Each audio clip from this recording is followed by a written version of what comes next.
The following content is provided under a Creative Commons license. Your support will help MIT OpenCourseware continue to offer high-quality educational resources for free. To make a donation or to view additional materials from hundreds of MIT courses, visit MIT OpenCourseware at ocw.mit.edu.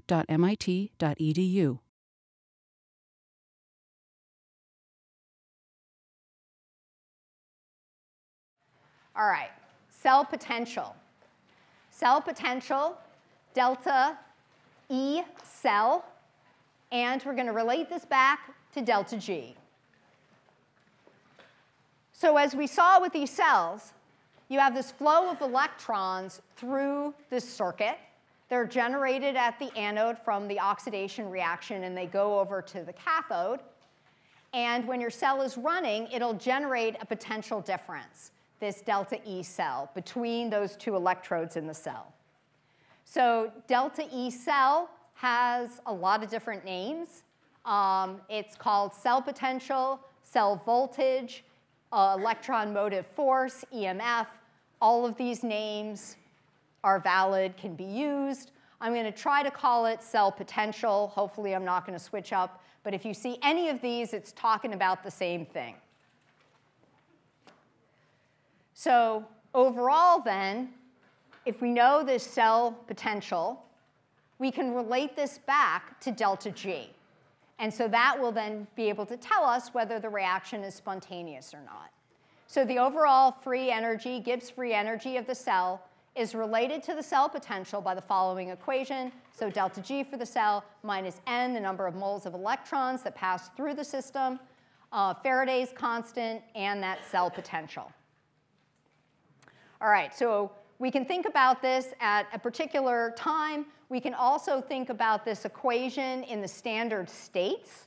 So let's just think again about standard states. So we can talk about delta G naught for the cell and delta E naught for the cell.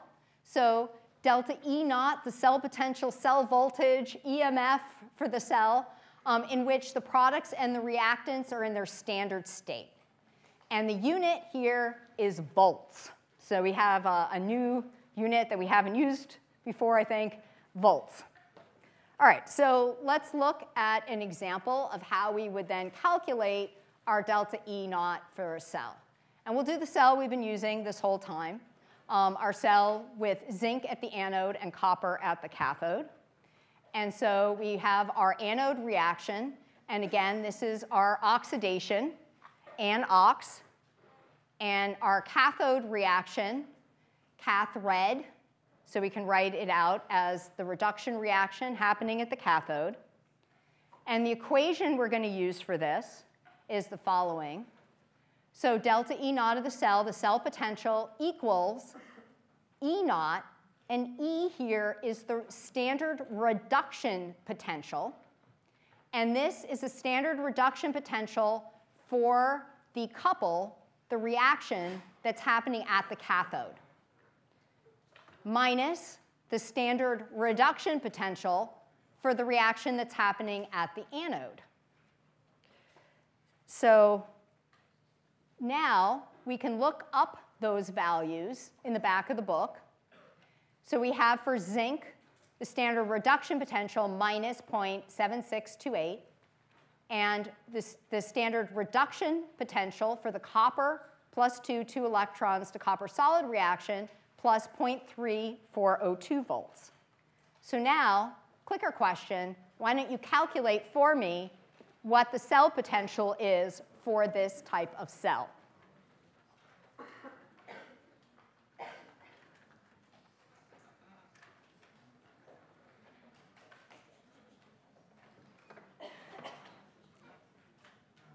All right, so 10 more seconds.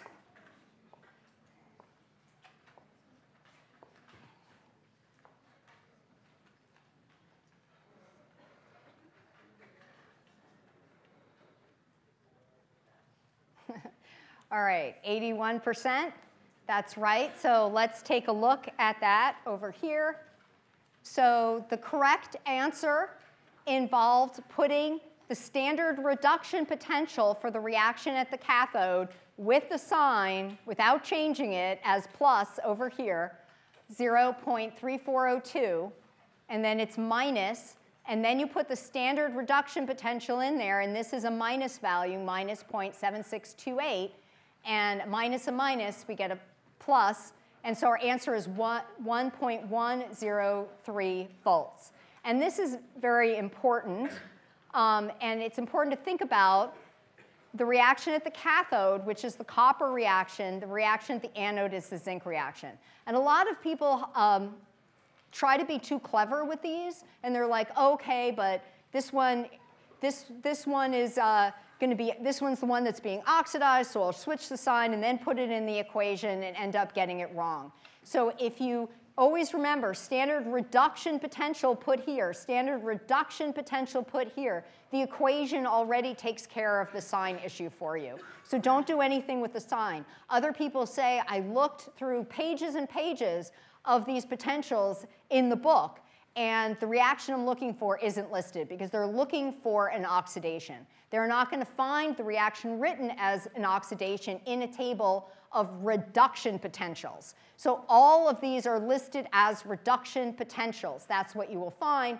The trick is to remember which is happening at the cathode, which is happening at the anode, and then you will always get this problem right. And it's good to get this right because, as you'll see later on, this can be step one in a multi-part problem. All right. So when we successfully calculated delta E of the cell potential, then we can ask, is the flow of electrons going to be spontaneous for this? Will it? It will be. And the way we know that is that we can always come back to delta G. So whenever you're asked if something is spontaneous or not, you always want to think delta G. That's what I'm going to go for. I'm going to think about delta G. So here, delta G equals minus n number of moles of electrons, Faraday's constant, times that cell potential. So if the cell potential is positive, delta G will be negative. And is a reaction spontaneous when delta G is negative? It's easy to answer. It's on my shirt today. I'm giving it all away, yes. So when delta G is negative, then you can be feeling spontaneous. It's a spontaneous reaction. So delta E positive means delta G negative. Reaction is spontaneous. All right, so now let's have a little reminder review of what types of cells have spontaneous reactions and what kind involve non-spontaneous reaction.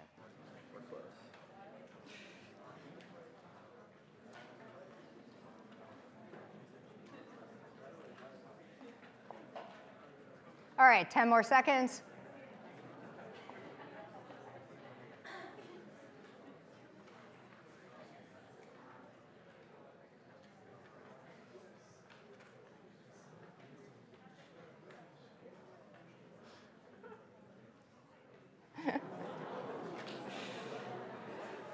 Can anyone tell me what the correct name is of the cell that involves a non-spontaneous reaction?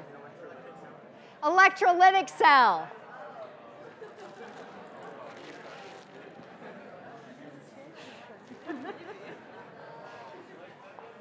Yeah.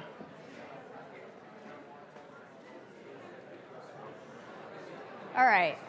So if we look over here, so people knew about the galvanic. That's good, right? So a reaction, if it's a spontaneous reaction that will produce an electric current, that's called a galvanic cell. If it's a non-spontaneous reaction that has to be driven by applying a current, that's called an electrolytic cell. So I just threw up another random name to see if people would go for it.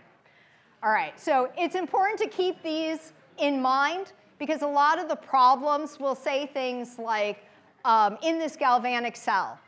And you seem like you don't have enough information to solve the problem because the problem didn't tell you which reaction was at the anode or which reaction was at the cathode. So how do you do the problem? Well, the fact they told you it was a galvanic cell, there's only one way to put the reactions in order for it to be spontaneous. So that's part of the problem, figuring out which is at the anode and which is at the cathode based on the fact that it has to be a spontaneous reaction. So knowing these terms is really important. It's hard to do the problems without them. All right. Summary of this part, then. So a cell operates spontaneously. Whether it does or not can be determined by your cell potential. If it's positive, it's spontaneous, and that's because if it's positive, delta G is negative, and delta G is really what tells you about spontaneity. And you can calculate your cell potential from your standard reduction potentials that you will find in your book. All right, so now let's think about the meaning of the standard reduction potential. What's true if it's a large positive value? What's true if it is a large negative value? We can look at these values and know something about the reactions. So meaning of standard reduction potentials. What do the values tell us? So a large positive standard reduction potential means that the element is easy to reduce. So let's look at an example. So we have fluorine, F2 gas, plus 2 electrons going to 2 fluorine minus ions. And this has a standard reduction potential of plus 2.87 volts. So large positive number means that it's easy to add electrons. And we can think about this in terms of what we know about these reactions. So again, if it's a positive standard reduction potential, E naught, that's going to mean a negative delta G for this reaction is written as the reduction reaction. And so it's favorable or spontaneous in that direction. So the reduction is spontaneous or favorable. So when you have a large positive value here, you can think about, yes, fluorine wants those electrons. It spontaneously will grab those electrons and become F minus. And this also makes sense to you. If you think about your periodic table trends, you have fluorine wants to be F minus. It will have its noble gas configuration. Then it likes getting an extra electron. So this should make sense from other things that we've talked about. So now I could ask the question, and I will, and it's a clicker question. Does that make F2 a good oxidizing agent or not?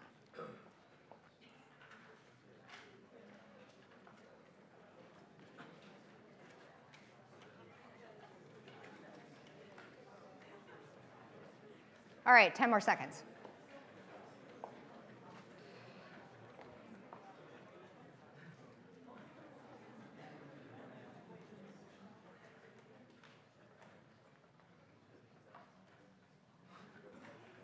All right.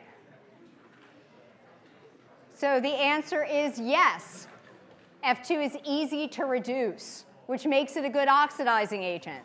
Remember, it's an agent of oxidation. It wants to go out there and oxidize other things. It wants to itself be reduced. So something that's a good oxidizing agent is easy to reduce. It wants to be reduced. It wants to be an agent of oxidation, bringing oxidation to the world. So it's easy to reduce. It's a good oxidizing agent. So in general, you can think about this the following way. Let's just bring the noise down a little bit. I know it's a clicker competition day. So we have a large positive value here for a reaction. For a reduction reaction is written large positive standard reduction potential. And the couple here, F2 to F minus, is the couple we're talking about. And we'll say that the oxidized species of that couple is very oxidizing. And again, F2 here is the oxidized species. So the oxidized species, F2, is a good oxidizing agent. It's very oxidizing because it has a large positive standard reduction potential. All right, so I don't know how well this copied, but here are some standard reduction potentials. They're all in your book, so it's OK if they look terrible. But the important point here is at the top, we have large positive values. So if you can see that in your handout, this is the reaction we just talked about, or the couple we just talked about, F2, F minus. And so large positive. And then there's a gap here. There are pages and pages and pages of these standard reduction potentials. And at the very bottom, you have a large negative number. So large positive on the top, large negative on the bottom. So at the very top, the oxidized species of that couple is very oxidizing. And we'll see in a minute that at the bottom, the reduced species, when there's a negative number here, the reduced species is very reducing. All right, so let's look at the reduced species, and this is lithium on the bottom. So a large negative standard reduction potential means that the element is hard to reduce. So example, lithium plus one electron going to lithium solid. The standard reduction potential for this reaction is minus 3.045 volts. So it's hard to add electrons to lithium plus. We have a negative standard reduction potential, which means a positive delta G for the reaction is written for the reduction reaction. So it's not favorable. Lithium plus does not want electrons. It doesn't want to go to lithium solid. So lithium plus, if it loses an electron, it gets its nice noble gas configuration. It's a group 1 element. It likes to be in the +1 oxidation state. It doesn't want to be reduced. So is lithium +1 a good oxidizing agent? No. It's not. It does not want to be reduced. But lithium solid is a good reducing agent. It's a good reducing agent because it wants to reduce other things. It wants to itself become oxidized. So lithium solid will reduce other things. Lithium solid wants to be oxidized. It wants to be lithium +1. So the rule here for those large negative standard reduction potential couples is that with a large negative standard reduction potential, the reduced species is very reducing. The reduced species here is lithium. So lithium is reduced compared to lithium +1. This, then, is very reducing. It is a good reducing agent. Do you think lithium +1 would be a good reducing agent? What do you think? So if it was a good reducing agent, it wants to reduce other things and become oxidized. Do you think lithium +2 is a good thing? No. So again, in this couple, it's the reduced species that's very reducing.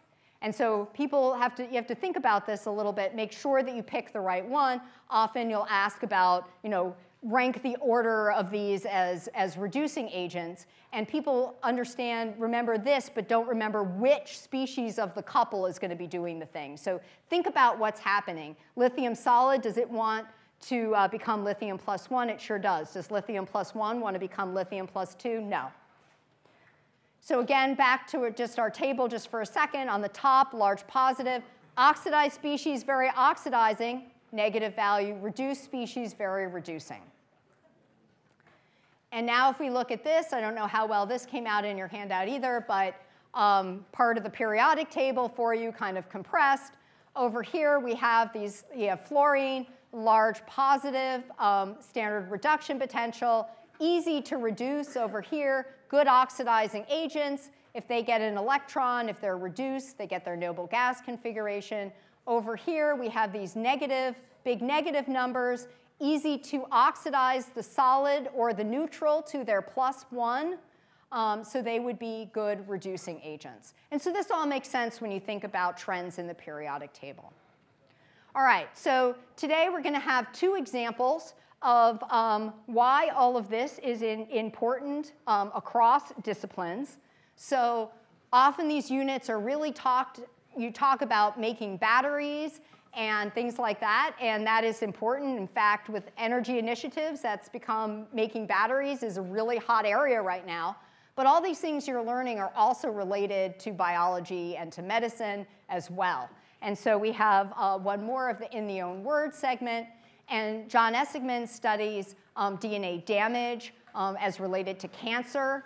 And people are like, what does DNA damage and cancer have to do with oxidation reduction potentials? But it's all about oxidation reduction. That's what a lot of the damage is. All right, so why don't you hear from John Essigmann.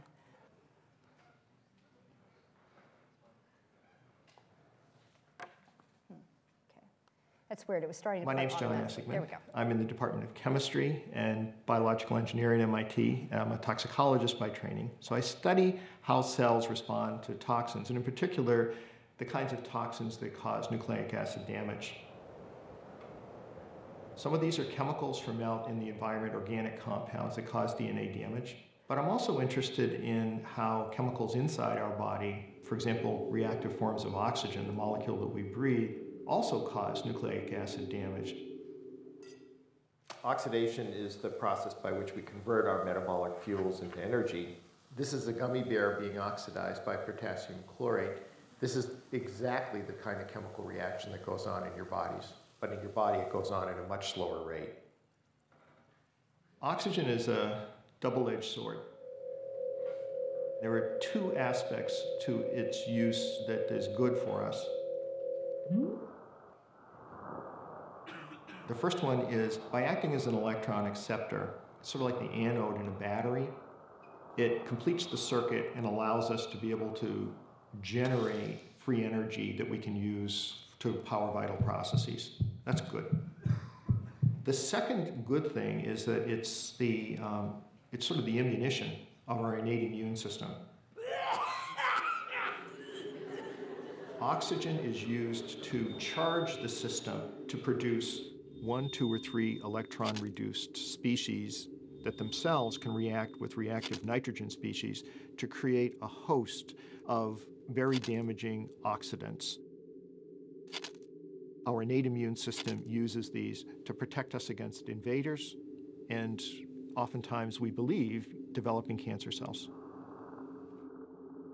The bad thing is that the second system I described doesn't have a lot of accuracy in how it focuses that chemical warfare. So not only are the, let's say, invading bacterial cells or the cancer cells hit, but surrounding cells as well. And that creates oxidative damage in the genomes of those cells, those innocent bystanders. If those cells divide, the oxidative damage that's in them can cause mutations. And that sets the cell along a path. Accumulate enough mutations in enough genes, you're going to convert that normal cell into a cancer cell that will grow out into a tumor.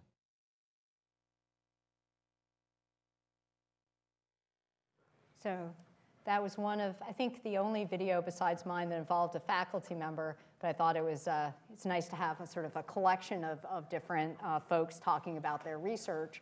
And this relates to free radical species as well as to oxidation and reduction. All right, so now I have another bio example, which hopefully we'll get to at the end, but I want to introduce a very important equation for this unit in oxidation reduction, which is the Nernst equation. So here, and this happens, I think, to all of us all the time, are exhausted batteries.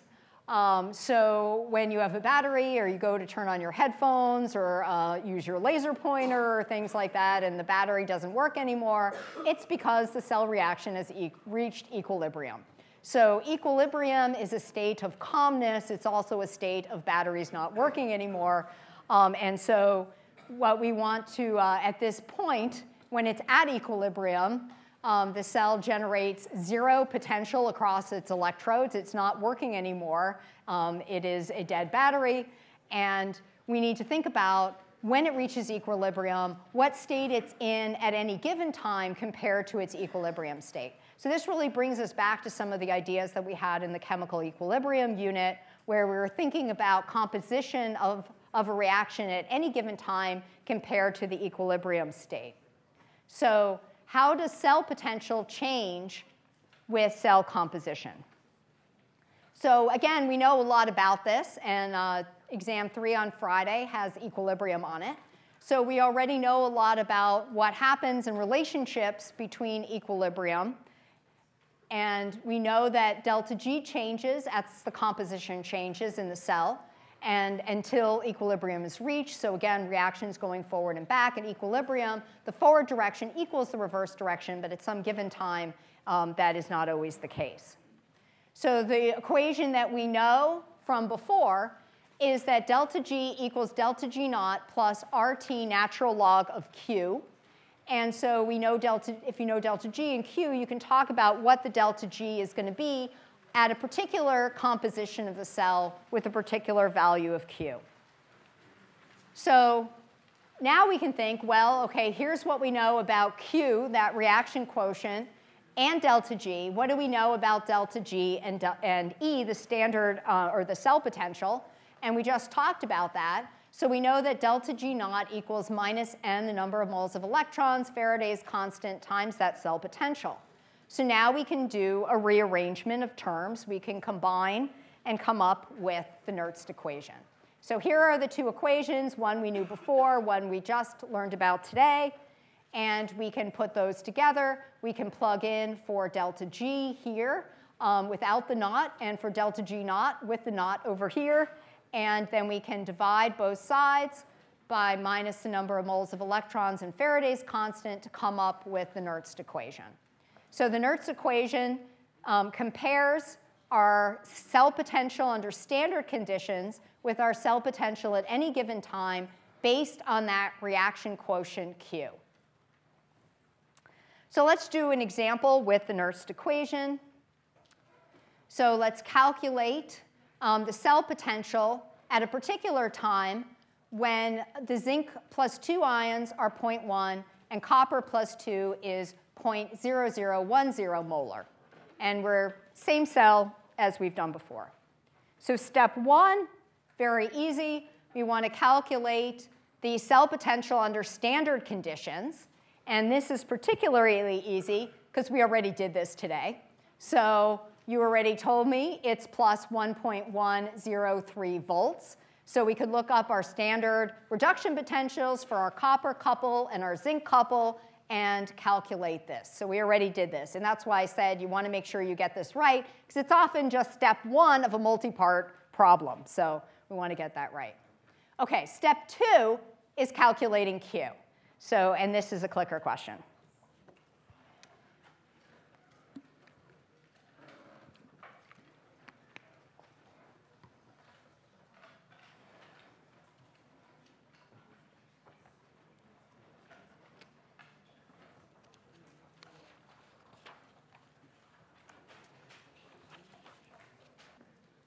All right, 10 more seconds.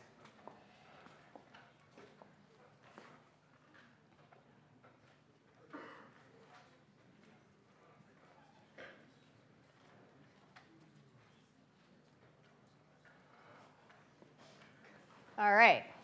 Tried to make the math not that hard. OK, so Q, products over reactants. So one thing you want to do is make sure you have the reaction written correctly so you know what the products are and what the reactants are. And here we have the zinc ions over copper. Copper solid and zinc solid don't appear in the equilibrium expression or in the Q expression also because they're solids and their concentration is not changing. So there is enough information that was given because we don't include the solids. So it's just the concentration of zinc over the zinc ions over the concentration of copper ions, or 1.0 times 10 to the 2. All right, now we need to know N. So N is the number of moles of electrons that are involved in this reaction. This reaction involves how many electrons? How many? It involves 2, right? So the zinc to zinc plus 2, copper plus 2 to copper. So it involves 2 electrons. So this is 2. And sometimes you can just look at this and realize it's 2 electrons involved. Other times you have to balance the reaction to figure out how many electrons are involved. It's not obvious by looking at the reaction. This is a simple one, but some of them are not. So that's where balancing reactions comes in handy. All right, so now we have everything we need to plug it into the Nernst equation. So we can put it in. We calculated the standard cell potential over here, the plus 1.1 value. We can look up R. Everything, again, room temperature, natural log of Q. We calculated Q. We have 2 electrons and Faraday's constant. And we can multiply this out, get this value. In terms of significant figures, this also is a lot of fun. We have log rules of significant figures, multiplication and division rules of significant figures, and adding and subtracting rules of significant figures. And also in terms of units, all of a sudden volts appeared. That was nice, because our answer should be in volts, but where did they come from? So we had our kelvins are going to cancel out, but we have joules and over here, and we have coulombs. But luckily, a joule per coulomb equals a volt, so we're all set to get our appropriate units. All right, so just a couple things that I'll mention about this as well. Since almost all these problems are at room temperature, I try to make your lives a little bit easier on the exam and multiply this out for you, because these are all constants, and they're big constants that involve plugging a lot of numbers in. So I will give you this combined value, and if you use log instead of natural log, you need to change that value here. And so what I actually put on equation sheets are these equations. I'll also put the full equation there as well, but just to make your lives a little bit easier. It's horrible to make mistakes up there. All right, so just briefly, what about at equilibrium? What does Q equal? Q equals K, delta G equals 0. And so we can rewrite this expression again, which we've done before. And if we take this and look at this expression now, we can again combine these. We have two expressions for delta G naught, and combine them and solve. And you can see that you can also calculate K from standard reduction potentials. So all the things that we have been learning here, we can always come back to chemical equilibrium. All right, so I'm done with everything but my second bio example. So you'll have to wait until next week to find out how vitamin B12 gets reduced in the body. OK.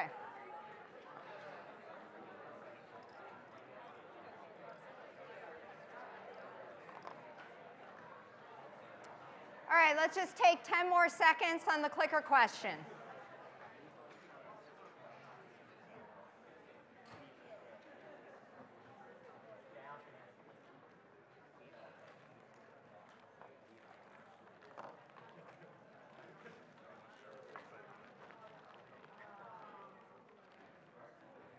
OK. Does someone want a nice T-shirt to tell me how they got the right answer? OK.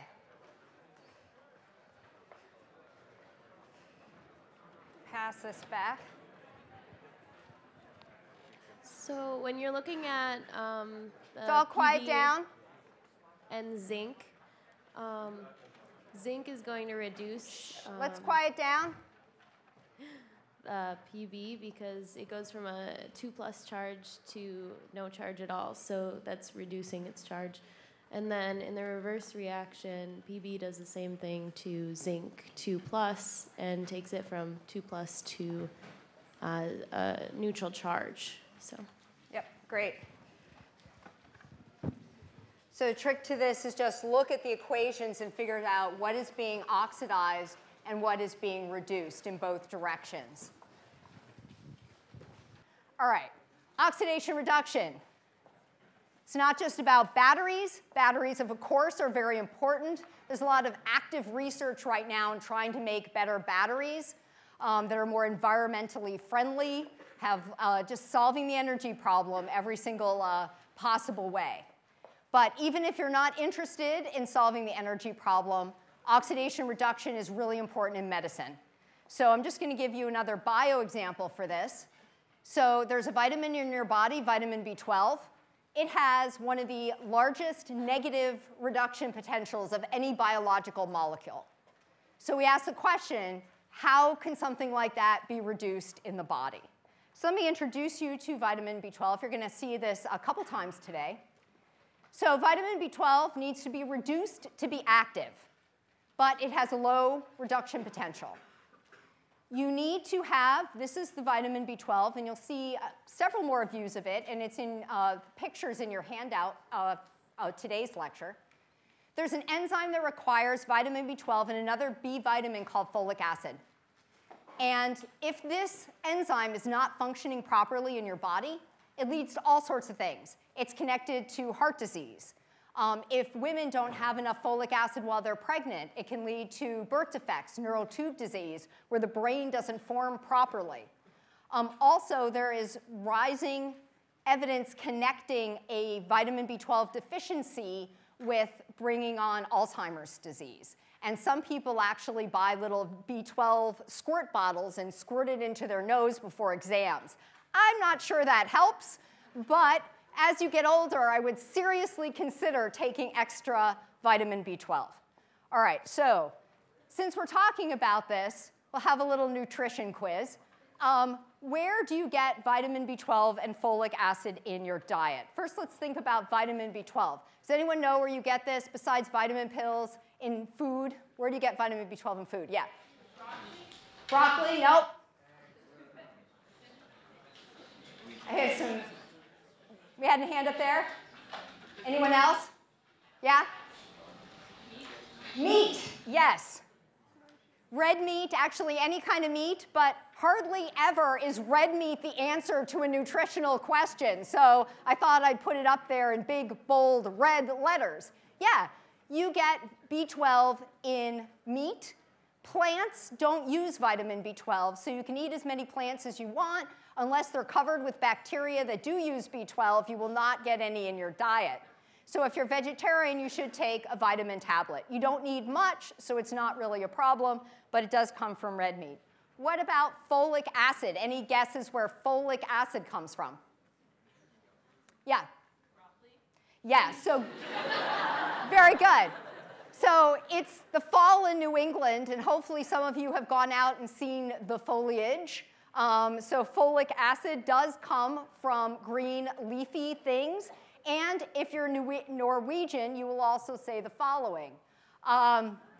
So Norwegian scientists claim that the great longevity of Norwegians has to do with the fact that their beer is rich in folic acid. And somehow they even got a grant from the Norwegian government to study the correlation between beer and health. So that's probably like everyone signed up for that study, I'm sure. So red meat and beer for good health. But yes, leafy green vegetables, yes, folic acid, foliage. Also, orange juice is really high. And at one point, they had this commercial for orange juice. You know, it's not just for breakfast anymore. It's good for your heart. Well, that was because of the folic acid in there, and that's actually true. So there was a commercial that actually provided you with valuable nutritional advice. Not so sure about the beer, but I go by the leafy greens and the orange juice. All right, so you need both of these to be healthy. But again, we have this problem that vitamin B12 has this low negative redox potential. So how is it reduced? Well, in the body, it's reduced by a protein called flavodoxin, which has a flavin, which is another B vitamin. So there's lots of B vitamins going on here. So the standard reduction potential for vitamin B12 is minus 0.526. That's a really low number for biology. And for flavodoxin, it's minus 0.23. So we ask, which is the better reducing agent? And that's the clicker question.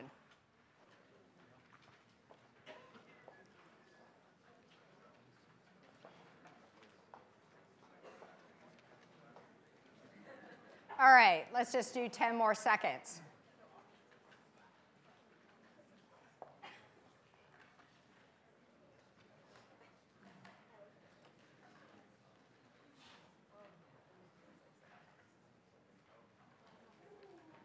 Yep. So the better reducing agent wants to reduce other things and get oxidized itself. So vitamin B12, with its low negative potential, is very reducing. It wants to reduce other things. It wants to be an agent of reduction. All right. So, but that's not what's supposed to happen. It's not supposed to reduce flavodoxin. It's supposed to happen the other way around. So we could ask, is the reduction then of vitamin B12 by flavodoxin spontaneous if this is the case? Yes or no? No. It shouldn't be spontaneous. It's not going the way that it should go. So we can just calculate how exactly non-spontaneous it is. So we can calculate both what the change in potential is, and we can also calculate delta G naught from this. So we saw how to do this before, but we were talking about different kinds of galvanic or electrolytic cells. But now we can talk about, use the same equation that we saw before, but talk about it in terms of a biological system. So before we saw to calculate E naught of the cell potential, we had the standard reduction potential for the couple at the anode minus the standard reduction potential for the couple at the cathode. We can do the same thing here, but just put reduction and oxidation over here.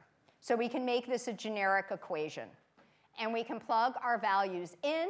So the thing being reduced is vitamin B12, so we want to put the reduction potential of B12 in there. And the thing being oxidized is the flavonoxin. And so minus 0.526 for the B12, standard reduction potential of B12, minus the standard reduction potential of flavonoxin, and we get a negative number, minus 0.296 volts. So then we have a negative value, which should tell us that delta G is going to be positive, but we can also calculate that value from the equation you saw before. So just because we were talking about these equations in terms of cells before, we can also talk about, it's the same exact equation that we use in biology. So minus n number of moles of electrons. This is a one electron process. I would have had to tell you that. You wouldn't necessarily have known it's one electron, but that's our one. What is this term here, this kind of weird looking F term? What is that again? Faraday's constant. Then we plug in our cell potential or potential difference, and we get out a value, positive 28.6 kilojoules per mole, big positive number. So is this spontaneous? Why don't we all have heart disease? It is not a spontaneous reaction. So how is it driven forward? This happens in our body. This reaction happens. So clearly something has to happen to make it spontaneous. So when we were talking about the different kinds of cells, we had an electrolytic cell where we could put in a current to drive a non-spontaneous reaction. Same thing happens in biology. And the current in this particular case is a molecule known as S-adenosylmethionine. So it's the methionine amino acid with an adenosyl group attached to it. And the cleavage of this molecule is very spontaneous. It has a delta G of minus 37.6 kilojoules, which is greater than what we need. And we can even calculate the net delta G for this reaction, the coupled reaction of the cleavage with the reduction. And if we do that, we have minus 37.6 plus 28.6, so minus 9.0 kilojoules per mole. So we can drive this unfavorable reduction reaction with a very favorable reaction, the cleavage of S-adenosylmethionine. And that's how it works. That's why we're all healthy. All right, so this is the end of our oxidation reduction example. We'll transition to transition metals. But we're not moving very far away from oxidation reduction, because to do problems that are affected transition metals, you have to know how to determine oxidation numbers and all sorts of things.